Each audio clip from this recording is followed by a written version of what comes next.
3:22 in the afternoon. What a fabulous Friday we're having. Could be a little sunnier, but hey, 60 degrees, Friday, June 12th. Let's go. We have Rebecca Mansour from C4P, I call it for short. It's conservatives4palin.com. Remember, the 4 is the number 4, not the word 4.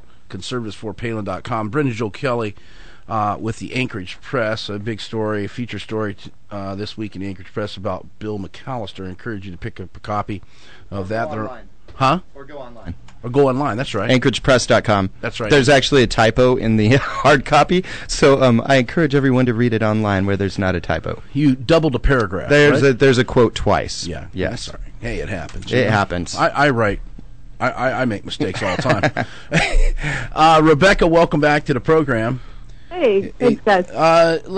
We've discussed this Letterman issue. I guess, let me ask you this. Let's kind of wrap this up a little bit, but what do you think happens? I mean, does this thing have legs? Oh, I think so. Yeah. Yeah, I mean, when we're getting emails from sponsors saying, please take us off the list that you have. Really? Since we know, yeah. That kind of shows that it has legs. Oh, yeah, we're not giving up. Yeah, you know what? When do they? You absolutely are right, Eddie. When do they give up? They never give up. Listen, I gave out phone numbers here on this very program of women who were these women against Palin who called her too white and too right and had clothes hangers out on this picnic thing or this protest with keep Sarah Palin out of my uterus and her politics out of my uterus. I mean, just some of the disgusting things. And I gave out their phone numbers, which they released in a press release, and they came unglued. They flipped out on you. They flipped out on me. And then you showed up. And I showed up. I showed up at their protest to shake their hands, and they just come unglued again. But, you know, I mean, they released those phone numbers in a press release, and I gave them out on air for people to call. And anyways, to get more information. Why was that wrong? Yeah, why? Yeah, you didn't make any jokes about 14-year-old daughters, being raped. I'm sorry. And if you had, you'd have been fired, and you should have been fired. I mean, it's unbelievable. Rebecca, don't you think?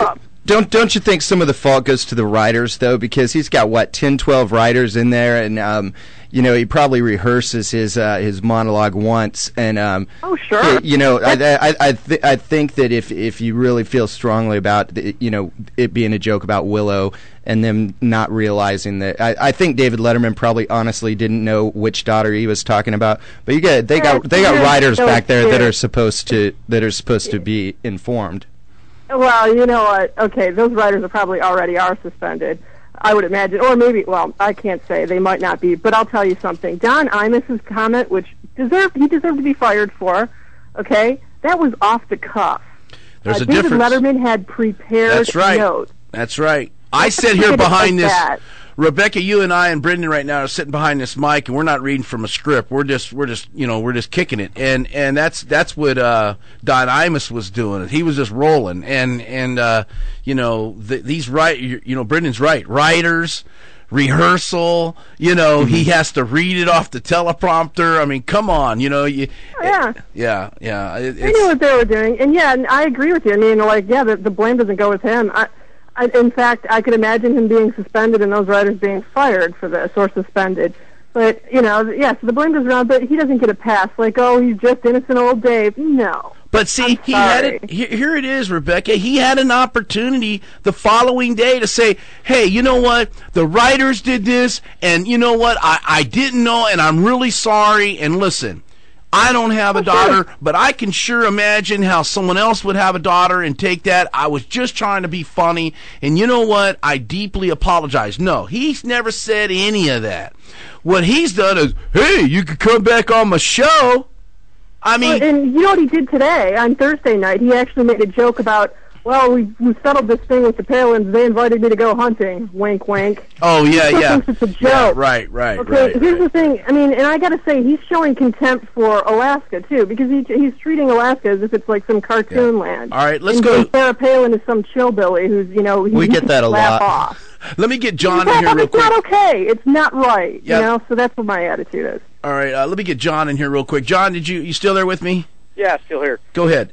Hey, you know, I was looking just up on the website, and I see Home Depot's listed as one of the people that's a banner Yeah. with David Letterman. So I do about $10,000 a year or better right now. I'm heading over to the manager to tell him I'm going to take my business down the street to Lowe's. Whoa, what are you, a contractor? I'm a contractor, and Yeah. I own a couple rentals around town, and it's actually convenient, in and out on the way home, you know. And got a good rapport with them and everything, but you know what? If we can hit them there, then that's Alaska's getting directly to them.